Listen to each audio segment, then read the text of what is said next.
على رسوله الكريم أما بعد فأعوذ بالله من الشيطان الرجيم بسم الله الرحمن الرحيم وعن أبي هريرة رضي الله تعالى عنه قال قال رسول الله صلى الله عليه وسلم أنا سيد ولد آدم يوم القيامة وأول من ينشق عنه القبر وأول شافع وأول مشفع رواہ مسلم۔ نبی اکرم صلی اللہ علیہ وسلم کا مقام و مرتبہ بہت بلند و بالا ہے۔ کائنات میں اللہ رب العزت کے بعد جن کا مقام سب سے بلند ہے وہ آپ صلی اللہ علیہ وسلم کی ذات اقدس ہے۔ اس کا اندازہ اس بات سے لگایا جا سکتا ہے کہ قرآن کریم میں اللہ رب العزت نے آپ صلی اللہ علیہ وسلم کے اوصاف، آپ کے مناقب، آپ کی صفات، آپ کے عالی اخلاق اور آپ کے کردار اور سیرت کا تذکرہ فرمایا ہے۔ اللہ رب العزت خالق کائنات ہیں، وہ اپنے بندے سے سب سے زیادہ واقف ہیں، تو اللہ رب العزت کا تذکرہ فرمانا اور وہ بھی قرآن کریم جیسی کتاب میں اور القابات کے ساتھ، صفات کے ساتھ آپ کا ذکر کرنا، یہ بہت بڑی علامت ہے کہ آپ صلی اللہ علیہ وسلم کا مقام اللہ کے ہاں بہت بلند و بالا ہے۔ تو قرآن کریم کی روشنی میں آپ صلی اللہ علیہ وسلم کا مقام و مرتبہ کیا ہے، اس کا اندازہ آنے والی آیات سے ہوگا۔ ایک موقع پر جب یہودیوں نے آپ صلی اللہ علیہ وسلم کو جب یہ پکارتے تھے تو عموماً راعینا کہہ کر پکارتے تھے۔ راعینا کا معنی عربی زبان میں تو ہے کہ ہماری رعایت کیجیے، ہماری طرف توجہ کیجیے۔ صحابہ اکرام بھی یہ لفظ استعمال کرنے لگے کہ اس کا معنی بظاہر ٹھیک تھا، ہماری طرف توجہ فرمائیں، لیکن یہود چونکہ ایک سرکش قوم ہے، اب جب یہ لوگ یہ لفظ استعمال کرتے تو اپنی عبرانی زبان کے مطابق استعمال کرتے اور لفظ راعینا نہ کہتے بلکہ راعینا کہتے۔ اس کا معنی بنتا ہے او ہمارے چرواہے۔ اب صحابہ اکرام تو اس وجہ سے یہ لفظ استعمال کرنے لگے کہ عربی گرامر میں اس کا معنی ہماری رعایت رکھنا ہے۔ اب یہ یہودی خوش ہوتے تھے کہ معاذ اللہ ہم اپنی زبان میں اس پیغمبر کو گالی دے رہے ہیں اور اس کے صحابہ بھی ہمارے ساتھ یہی لفظ استعمال کر رہے ہیں۔ اللہ رب العزت نے فوراً اس سے منع فرمایا۔ سورہ بقرہ آیت نمبر 104 میں یا ایھا الذین آمنوا لا تقولوا راعنا، اے ایمان والو تم مت کہو راعنا، وقولوا انظرنا واسمعوا، تم کہو کہ اے پیغمبر صلی اللہ علیہ وسلم ہماری طرف دیکھیے اور ہماری بات سنیے، وللکافرین عذاب علیم، اور کافروں کے لیے دردناک عذاب ہے۔ یعنی اس آیت سے یہ نقطہ معلوم ہوا کہ جب یہودیوں نے ایک غلط لفظ کا استعمال حضور کے لیے کرنا چاہا تو آپ صلی اللہ علیہ وسلم کو یہ حکم ہو گیا کہ آپ صحابہ کو کہہ دیجئے کہ وہ یہ لفظ استعمال نہ کریں۔ یعنی اللہ تعالیٰ اپنے پیغمبر کا کتنا دفاع کرتا ہے کہ کوئی ایسا جملہ حضور کے بارے میں نہ بولا جائے جس میں بے ادبی کا پہلو ہو۔ تو مسلمانوں کو منع کر دیا گیا کہ تم جب بھی کہو تو یہ جملہ کہو کہ یا رسول اللہ ہماری رعایت رکھیے، یا رسول اللہ ہماری طرف توجہ فرمائیے۔ تو ہر ایسا جملہ جس میں بے ادبی کا پہلو ہوگا اس کا استعمال کرنا حضور کے لیے جائز نہیں۔ اسی طرح قرآن کریم میں اللہ رب العزت نے آپ صلی اللہ علیہ وسلم کی خواہش تھی کہ بیت اللہ کو قبلہ بنا دیا جائے۔ پہلے بیت المقدس قبلہ تھا، آپ صلی اللہ علیہ وسلم اپنا چہرہ مبارک آسمان کی طرف اٹھاتے تھے اور آپ یہ چاہتے تھے کہ بیت اللہ قبلہ بن جائے، چونکہ حضرت ابراہیم اور حضرت اسماعیل علیہم السلام نے اسے تعمیر کیا تھا اور آپ کی ولادت اور آپ کی زندگی بھی مکہ میں گزری تھی، تو آپ کو بیت اللہ سے بڑی محبت تھی، آپ کی چاہت تھی کہ بیت اللہ قبلہ بن جائے۔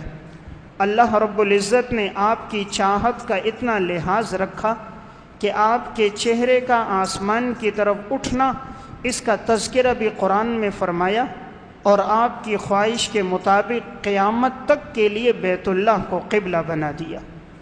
قد نرا تقلب وجہک فی السماء، یقیناً ہم دیکھتے ہیں آپ کے چہرے کا آسمان کی طرف اٹھنا، فلنولینک قبلۃ ترضاها، آج کے بعد تم اپنے رخ کو پھیر دو اس قبلے کی طرف جس کو تم پسند کرتے ہو۔ تو اللہ تعالیٰ آپ صلی اللہ علیہ وسلم سے فرما رہے ہیں جو آپ کو پسند ہے آج کے بعد آپ اپنا رخ اس کی طرف کیجئے۔ تو ہمیشہ کے لیے حکم آ گیا کہ آج کے بعد جو قبلہ ہوگا وہ بیت اللہ ہوگا۔ اس سے اندازہ ہوتا ہے کہ اللہ رب العزت آپ صلی اللہ علیہ وسلم کی ہر چیز کا کتنا لحاظ رکھا کرتے تھے، اور آپ کی خواہشات کا بھی۔ تلک الرسل فضلنا بعضهم علی بعض، ہم نے رسولوں میں سے بعض کو بعض پر فضیلت دی۔ اب جن بعض کو فضیلت دی ہیں وہ اولو العزم انبیاء ہیں، اور اولو العزم انبیاء میں سب سے بڑا مقام نبی اکرم صلی اللہ علیہ وسلم کا ہے کہ آپ کو فضیلت دی گئی ہے۔ قرآن کریم میں اللہ رب العزت نے آپ کی صفات کا تذکرہ کرتے ہوئے آپ کی صفت نرمی کا ذکر فرمایا کہ آپ کی ذات اقدس میں نرمی ہے، آپ کے مزاج میں نرمی ہے، معافی اور عفو و درگزر ہے۔ اس وجہ سے یہ صحابہ کی جماعت آپ کے ساتھ ہیں۔ اگر آپ کے مزاج میں سختی ہوتی تو یہ لوگ منتشر ہو جاتے۔ فَبِمَا رَحْمَةٍ مِّنَ اللَّهِ لِنْتَ لَهُمْ، اللہ کی رحمت ہے کہ آپ ان کے لیے نرم مزاج ہیں۔ وَلَوْ كُنْتَ فَظًّا غَلِيظَ الْقَلْبِ، اگر آپ کا مزاج سخت ہوتا، آپ کا رویہ سخت ہوتا، آپ کا دل سخت ہوتا، لَنْفَضُّوا مِنْ حَوْلِكَ، تو یہ لوگ آپ کے ارد گرد سے منتشر ہو جاتے۔ فَاعْفُ عَنْهُمْ، آپ انہیں معاف بھی کریں، وَاسْتَغْفِرْ لَهُمْ، ان کے لیے بخشش بھی طلب کریں، وَشَاوِرْهُمْ فِي الْأَمْرِ، اور معاملات میں ان سے مشورہ بھی کریں۔ تو یہاں اللہ تعالیٰ نے حضور کی صفت بیان کی نرمی اور آپ کے عالی اخلاق، کہاں آپ کے اتنے بلند و بالا اخلاق ہیں کہ یہ لوگ آپ کے قریب رہتے ہیں۔ معلوم ہوا جس کے مزاج میں سختی ہوگی، جس کا دل سخت ہوگا، زبان سخت ہوگی، لوگ اس سے منتشر ہو جائیں گے۔ اللہ نے فرمایا اگر آپ کے مزاج میں سختی ہوگی، صحابہ جیسی جان دینے والے لوگ، محبت کرنے والے لوگ بھی آپ کے ارد گرد سے منتشر ہو جائیں گے۔ معلوم ہوا کہ ہمیں اپنے مزاج میں نرمی لانی چاہیے۔ اللہ رب العزت نے ساری کائنات کو بنایا، تمام مخلوقات کو بنایا، لیکن احسان نہیں جتلایا۔ یہ نہیں کہا ہم نے تمہارے لیے زمین بنائی، آسمان کو پیدا کیا، سورج چاند ستاروں کا نظام بنایا، چرند و پرند کو پیدا کیا، 18,000 مخلوقات کو کم و بیش پیدا کیا گیا ہے، لیکن اللہ نے کسی چیز کو پیدا کر کے اس کا احسان نہیں جتلایا۔ لیکن جب آپ صلی اللہ علیہ وسلم کو مبعوث فرمایا تو اللہ نے قرآن میں احسان جتلایا کہ ہم نے اپنا پیغمبر تمہارے درمیان بھیجا ہے۔ لقد من اللہ علی المؤمنین اذ بعث فیہم رسولا من انفسہم، یقیناً اللہ کا احسان ہے ایمان والوں پر کہ اللہ تعالیٰ نے ان میں رسول بھیجا جو انہی میں سے ہے، یتلو علیہم آیاتہ، جو ان پر قرآن کریم کی آیات کو تلاوت کرتا ہے، ویزکیہم، اور جو انہیں گناہوں سے پاک کرتا ہے، ویعلمہم الکتاب والحکمہ، اور جو انہیں قرآن کریم بھی سکھاتا ہے اور حکمت یعنی احادیث اور دانشمندی کی باتیں بھی سکھاتا ہے۔ اس سے معلوم ہوا حضور کا مقام کتنا بلند کہ اللہ رب العزت نے احسان جتلایا۔ اللہ رب العزت نے قرآن کریم میں تمام انبیاء علیہ السلام سے وعدہ لیا کہ فرمایا کہ اگر میرے پیغمبر صلی اللہ علیہ وسلم موجود ہوں گے اور تم میں سے کسی پیغمبر کا اس وقت آنا ہو بالفرض تو اس نے میرے پیغمبر پر ایمان بھی لانا ہوگا اور اس کی مدد بھی کرنی ہوگی۔ یعنی جو بھی حضور کا زمانہ پائے گا وہ حضور پر ایمان بھی لے کر آئے گا اور آپ صلی اللہ علیہ وسلم کی نصرت اور مدد بھی کرے گا۔ اللہ نے کم و بیش 1,24,000 انبیاء سے یہ وعدہ لیا۔ تو یہ کتنی بڑی فضیلت ہے کہ تمام انبیاء سے یہ وعدہ لیا گیا کہ آپ نے حضور کی مدد بھی کرنی ہے، نصرت بھی کرنی ہے، ایمان بھی لانا ہے۔ وَإِذْ أَخَذَ اللَّهُ مِيثَاقَ النَّبِيِّينَ لَمَا آتَيْتُكُم مِّن كِتَابٍ وَحِكْمَةٍ، جب اللہ تعالیٰ نے تمام انبیاء علیہ السلام سے وعدہ لیا، جب ہم نے دی انہیں کتاب اور حکمت، ثُمَّ جَاءَكُمْ رَسُولٌ مُصَدِّقٌ لِّمَا مَعَكُمْ، اگر آئے تمہارے پاس ایسا رسول جو تصدیق کرنے والا ہے اس کتاب کی جو تمہارے پاس ہے، لَتُؤْمِنُنَّ بِهِ وَلَتَنْصُرُنَّ، تم نے ضرور بالضرور ایمان بھی لانا ہے اور ضرور بالضرور اس پیغمبر کی مدد بھی کرنی ہے۔ اس سے معلوم ہوتا ہے حضور کا مقام عند اللہ بہت بلند ہے کہ اللہ تعالیٰ نے تمام انبیاء سے فرمایا کہ میرے پیغمبر پر ایمان بھی لاؤ اور میرے پیغمبر کی نصرت اور مدد بھی کرو۔ آپ صلی اللہ علیہ وسلم کے مقام کا اندازہ اس سے فرمائیے کہ اللہ رب العزت نے آپ کی قرآن کریم میں صفات بیان فرمائی اور ان صفات میں آپ کی بڑی مدح ثنا فرمائی۔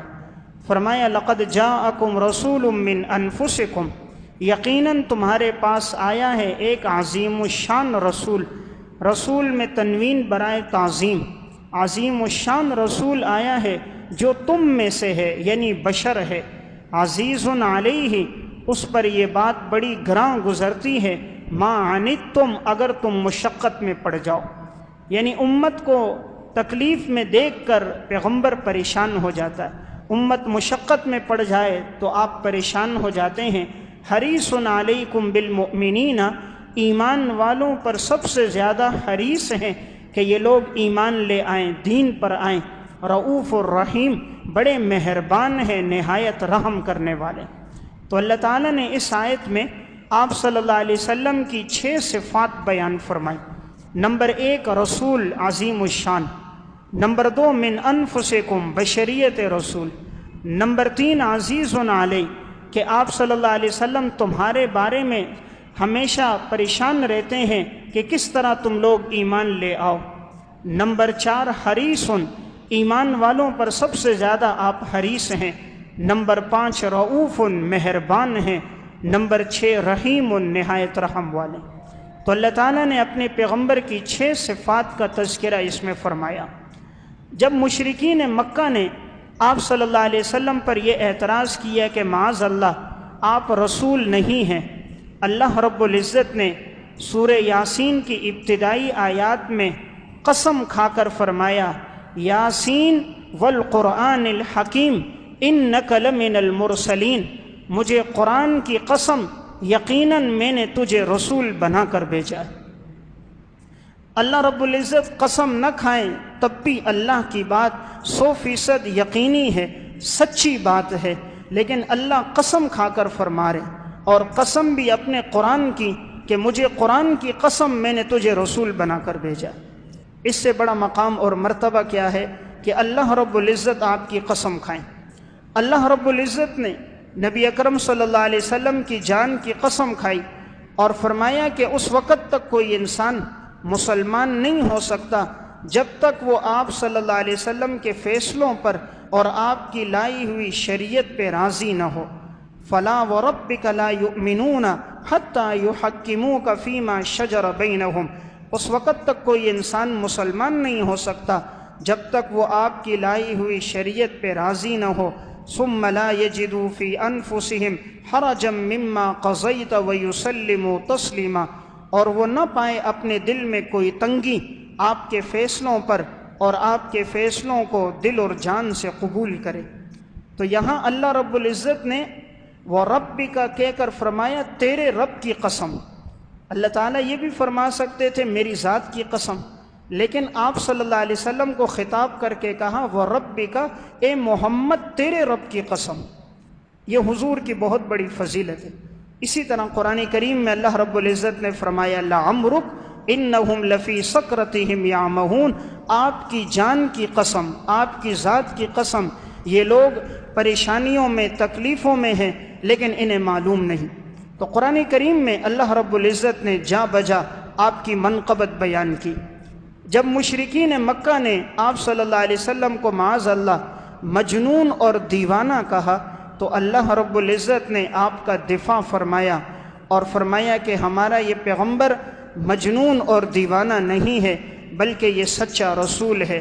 نون والقلم وما یسطرون، قسم ہے قلم کی اور قلم سے لکھنے والوں کی، ما انت بنعمت ربک بمجنون، آپ اللہ کے فضل و کرم سے، احسان سے آپ مجنون اور دیوانے نہیں ہو۔ وَإِنَّ لَكَ لَأَجْرًا غَيْرَ مَمْنُونَ، یقیناً آپ کے لیے اجر ہے جو نہ ختم ہونے والا۔ وَإِنَّكَ لَعَلَىٰ خُلُقٍ عَظِيمٍ، اور آپ کے اخلاق سب سے اونچے اخلاق ہیں، آپ کے اخلاق سب سے اونچے ہیں۔ تو قرآن کریم میں اللہ نے آپ کا دفاع کیا۔ دیکھیں حضرت یوسف علیہ السلام پہ تہمت لگتی ہے، گواہی بچہ دیتا ہے۔ حضرت مریم پہ تہمت لگتی ہے، گواہی بچہ عیسیٰ علیہ السلام دیتا ہے۔ لیکن جب آپ صلی اللہ علیہ وسلم پر کوئی اعتراض ہوتا ہے تو گواہی اللہ دیتا ہے، اور اللہ اسے قرآن کا حصہ بنا دیتا ہے۔ صرف آپ کی ذات نہیں بلکہ آپ صلی اللہ علیہ وسلم کی زوجہ محترمہ جب حضرت عائشہ رضی اللہ تعالیٰ عنہ پر تہمت لگی تھی تو اللہ رب العزت نے قرآن کے 2 رکوع نازل فرما دیے اور برات کا اعلان کر دیا، آپ بھی پاک ہوں، آپ کی گھر والیاں بھی پاک ہیں۔ یعنی آپ کے مقام کا اندازہ اس سے کہ آپ کی گھر والی پر بھی تہمت لگتی ہے تو کوئی بچہ گواہی نہیں دیتا بلکہ اللہ رب العزت خود گواہی دیتے ہیں۔ جب مشرکین نے اس بات کو مشہور کر دیا کہ معاذ اللہ آپ صلی اللہ علیہ وسلم سے اللہ رب العزت ناراض ہیں اس لیے وحی نہیں آ رہی، چند سال درمیان میں وحی نہیں آئی، انقطاع وحی کا زمانہ گزرا، تو ان لوگوں نے اس بات کو شہرت دے دی کہ اللہ اپنے پیغمبر سے ناراض ہو گیا ہے۔ تو اس موقع پر قرآن کریم کی یہ صورت نازل ہوئی، والضحیٰ، چاش کے وقت کی قسم، واللیل اذا سجا، رات کی قسم جب وہ ڈھانپ لے، ما ودعک ربک وما قلی، آپ کے رب نے آپ کو نہیں چھوڑا، نہ آپ کا رب آپ سے ناراض ہے۔ وللآخرۃ خیر لک من الاولی، آپ کے لیے آخرت بہتر ہے دنیا کی زندگی سے۔ وَلَسَوْفَ يُعْطِيكَ رَبُّكَ فَتَرْضَىٰ، آپ کا رب آپ کو اتنا عطا کرے گا کہ آپ راضی ہو جاؤ گے۔ اللہ فرما رہے ہیں میں آپ کو اتنا دوں گا، اتنا دوں گا، اتنے انعامات، اتنی صفات، اتنے کمالات دوں گا کہ اے پیغمبر آپ راضی ہو جاؤ گے۔ تو وَلَسَوْفَ يُعْطِيكَ رَبُّكَ، آپ کا رب آپ کو دے گا اور آپ راضی ہو جاؤ گے۔ اب اللہ رب العزت نے فرمایا الم یجدک یتیما فآویٰ، کیا آپ یتیم نہیں تھے، ہم نے آپ کو ٹھکانہ دیا۔ حضور دنیا میں آئے نہیں، والد کا انتقال ہو گیا، 6 سال کی عمر کو پہنچے والدہ کا انتقال ہو گیا، 8 سال کی عمر کو پہنچے دادا عبد المطلب کا انتقال ہو گیا، آپ کا سگا بھائی کوئی نہیں، آپ کی سگی بہن کوئی نہیں، اللہ نے خود آپ کی تربیت فرمائی، خود آپ کو علم سکھایا، تاکہ کل کوئی کائنات میں یہ نہ کہتا کہ حضور کے پاس یہ علم اس لیے ہے کہ آپ کے والدین بڑے عالم تھے، آپ نے فلاں اساتذہ سے علم حاصل کیا ہوگا اس وجہ سے آپ کے پاس علم تھا۔ اللہ نے یہ ساری نقشے ختم کر کے براہ راست آپ کو علم عطا فرمایا تاکہ آپ کی خوبیوں کی نسبت کسی انسان کی طرف نہ ہو، اللہ کی طرف ہو۔ ورنہ کسی انسان میں کوئی خوبی ہو تو شاگرد باکمال ہو تو کہتے ہیں استاد باکمال تھا، بیٹا ہونہار فرما بردار ہو تو کہتے ہیں والد ایسا تھا۔ تو خوبیوں کی نسبت استادوں کی طرف، شیخ اور والد کی طرف ہوتی ہے۔ اللہ نے دنیا کے یہ نقشے اٹھا کر یہ بتایا کہ ہم اپنے پیغمبر کی خود تربیت کریں گے تاکہ جتنی خوبیاں ہوں گی وہ ہمارے پیغمبر میں ہوں گی۔ اللہ رب العزت آپ صلی اللہ علیہ وسلم کا تذکرہ فرماتے ہوئے فرماتا ہے الم نشرح لک صدرک، کیا ہم نے آپ کے سینے کو نہیں کھولا، ووضعنا عنک وزرک، ہم نے آپ سے بوجھ کو ہٹا دیا، الذی انقض ظہرک، جس بوجھ نے آپ کی پشت کو توڑ دیا تھا، یعنی نبوت کا بوجھ، امت کا غم ہم نے آپ سے ہٹا دیا، ورفعنا لک ذکرک، اے پیغمبر ہم نے آپ کے ذکر کو بلند کر دیا۔ آپ کے تذکرے کو ہم نے بلند کر دیا، اس طرح بلند کر دیا۔ ایک انسان مسلمان ہوتا ہے تو لا الہ الا اللہ، پہلے اللہ کا تذکرہ، آگے محمد الرسول اللہ۔ اگر محمد الرسول اللہ نہیں پڑھتا مسلمان نہیں ہوگا۔ آذان میں اشہد ان لا الہ الا اللہ، پہلے اللہ کا تذکرہ، پھر اشہد ان محمد الرسول اللہ، آپ صلی اللہ علیہ وسلم کا تذکرہ۔ پوری دنیا میں جہاں بھی آذان ہوتی ہے پہلے اللہ کی وحدانیت، پھر رسول اللہ صلی اللہ علیہ وسلم کی رسالت کا تذکرہ۔ نماز میں پہلے اللہ کی حمد و ثنا، تو اتحیات میں آپ صلی اللہ علیہ وسلم پر درود شریف۔ یعنی پوری دنیا میں اللہ نے حضور کے تذکرے کو بڑا بلند کر دیا۔ تو وَرَفَعْنَا لَكَ ذِكْرَكَ، ہم نے آپ کے ذکر کو بلند فرمایا۔ تو آپ صلی اللہ علیہ وسلم کا مقام و مرتبہ قرآن کی روشنی میں دیکھا جائے تو بہت بلند و